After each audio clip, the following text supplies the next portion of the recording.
आता भोंदू खरात संदर्भातली मोठी बातमी समोर येते। कोठडीमध्ये येतो, मात्र कोठडीतही खरात पोलिसांना भविष्य सांगतोय अशी माहिती सूत्रांनी दिली आहे। सहानुभूती मिळवण्यासाठी खरातची धडपड सुरू असून चौकशीत दिशाभूल करण्याची खरातची रणनीती तर नाही ना, असा सवाल उपस्थित झालेला आहे।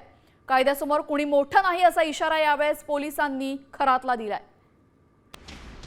आपल्यासोबत आमचे प्रतिनिधी अभिजित सोनावणे जोडले गेलेले आहेत। आपण पाहतोय अभिजित, पोलिसांना भविष्य सांगून कुठेतरी हा सहानुभूती मिळवण्याचा प्रयत्न करत असल्याचं समोर आलेलं आहे। काय अधिकची माहिती आहे?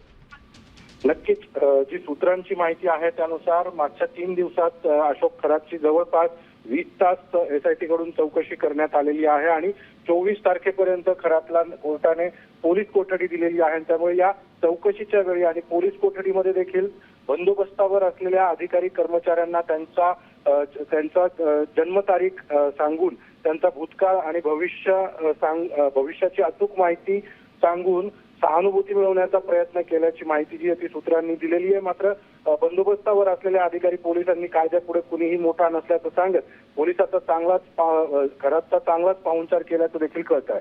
जी, धन्यवाद अभिजित आपण दिलेल्या माहितीबद्दल। आपण पाहतोय कायद्यासमोर कुणीही मोठं नाही असं सज्जड दम यावेळेस पोलिसांनी त्याला दिलेलं आहे।